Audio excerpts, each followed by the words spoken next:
What would it look like if tomorrow morning you checked your bank account and there was a 1 followed by 9 zeros after it? What would it look like if tomorrow morning you woke up and you were a billionaire? How would your life be different? How would your problems be different? How would your relationships be different? What would you buy? Would you purchase a nice car? Invest some of it? What would you do with that money? I know a lot of you would probably say, you know, that's a lot. I don't need all of that. So I probably would give some of it away. $1 billion is an unfathomable amount of money. You could put it in a pile, you wouldn't know if it's a billion or a trillion. These numbers are too big for us to grasp. And so my job here today is to help you understand how you can wake up tomorrow morning like a billionaire. And in order to do that, I have to help you understand and grasp the numbers of it. So in order to do that, we're going to start with some smaller numbers that you might be able to understand a little bit better. $59,000. This is the amount that the average American household makes every year. Some people make less, some people make more. That's what an average is.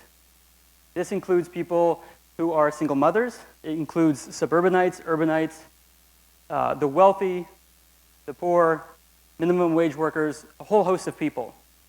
But what about the 1%? We heard about them a lot in this past election cycle. We were really angry at them. How much are they making?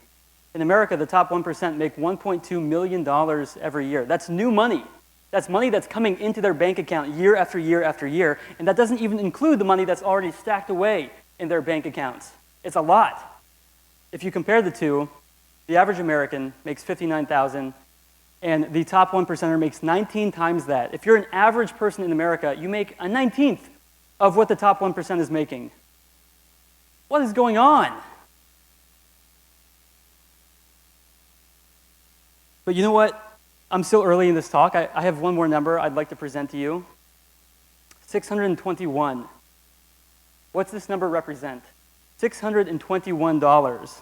Is this the average amount that a CEO executive makes every second he works?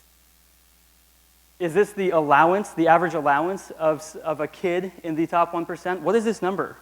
This number is even more shocking than the two things I just mentioned.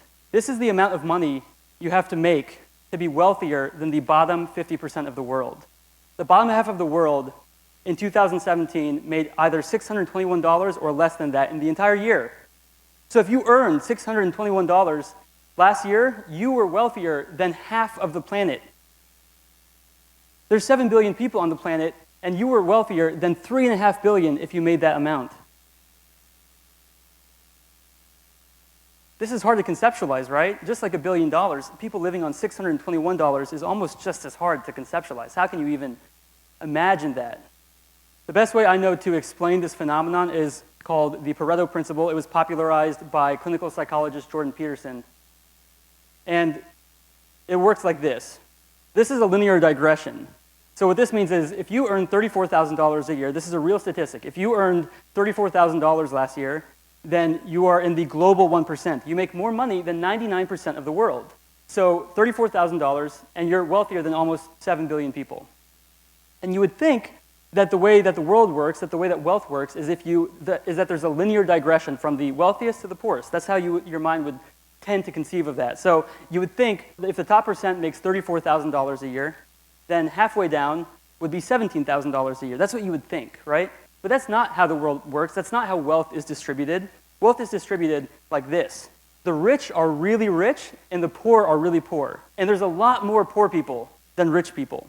And here's the thing. This exponential regression that you're seeing on the screen, this is observable across a host of domains. So, for example, Twitter followers. A very small number of Twitter users have the majority of the followers. And then there's a whole host of Twitter users who have a very small number of followers. The same thing with musical artists. A very small number of artists have the most number of song downloads. They make the most money. And then there's a whole host of artists who make almost nothing, who have almost no song downloads. And even it's true of TED Talks. A very small number of TED Talks have the majority of the views. And then there's a bunch of people making TED Talks that don't get nearly as many views. And so I've got two more graphs to help you grasp these numbers. And again, this talk is to help you understand how you can wake up tomorrow morning like a billionaire. So the first graph you've already seen. This is a graph that shows that there's a 19x wealth discrepancy between the average American and the top 1%er. This is how it looks. But the wealth discrepancy between the bottom 50% and the average American is actually 95x. So what I'm saying is that there is an even bigger wealth discrepancy between the bottom 50% of the world and you, the average American. That wealth discrepancy is bigger than the average American and the 1%. These are unfathomable numbers. So if you conceive of a billionaire's lifestyle, you look up at him or her and you say, they have a private jet. They have amazing security guards around them all the time. They live this lifestyle I can't even conceive of. I don't own a yacht. I don't know what that would be like. But think of a girl in rural Malawi, a 12-year-old girl. Her village doesn't have clean water. She doesn't know what the internet is. She's never driven on a highway before. And in 2 years, she'll be married off to a man who's 30 years old. She looks at the average American and she says, I can't imagine that type of lifestyle. I can't conceive of it. It's unfathomable. I know what you're thinking. Cost of living. You're thinking, surely, Gret, you must know this. You must know that just because we make more money here in America, that doesn't mean we're wealthier. Our stuff costs more in America. Our cost of living is higher, so we're not actually wealthier, right? And I appreciate the critical thinking it takes to bring up that kind of rebuttal. But I actually have something else to say to that. But first, let me introduce myself. I'm Gret. I spent 3 years living in Malawi, Africa, and I want to tell you about Malawi. Malawi is a beautiful country full of beautiful people. They're good people. They're warm-hearted. They're generous. They're kind. They're amazing people. But they live in destitute poverty. Not across the board. There's a 1% in Malawi, too. There are grocery stores in Malawi. But the majority of people living in Malawi, they have very different lifestyles. A lot of people don't have clean water. They don't have the internet. And unlike in America, where we have a magical 3-digit number we can press on our phone, 911, and summon armed men to come and rescue us when a crime is being committed against us, they don't have that in Malawi. By comparison, we live in a technological paradise. And so while I appreciate the sentiment behind the cost of living argument, what I'd like to say to that is the reason that things cost more in certain parts of the world is because certain parts of the world are nicer places to live. Think about a bottle of wine that you might buy from a really nice restaurant. It would cost maybe $50, but you could go to Trader Joe's and get that same exact bottle of wine for $10. It's the same thing, but it's nicer to enjoy that bottle of wine in one location than it is the other. And so you really are 95 times wealthier than the bottom 50%. And so my hope and my dream is that we can spread this message so that as many people as possible can understand their place in the world. Because when you understand your place in the world, you realize that there are billions of people out there who look up at you just like you're a billionaire. Thank you so much.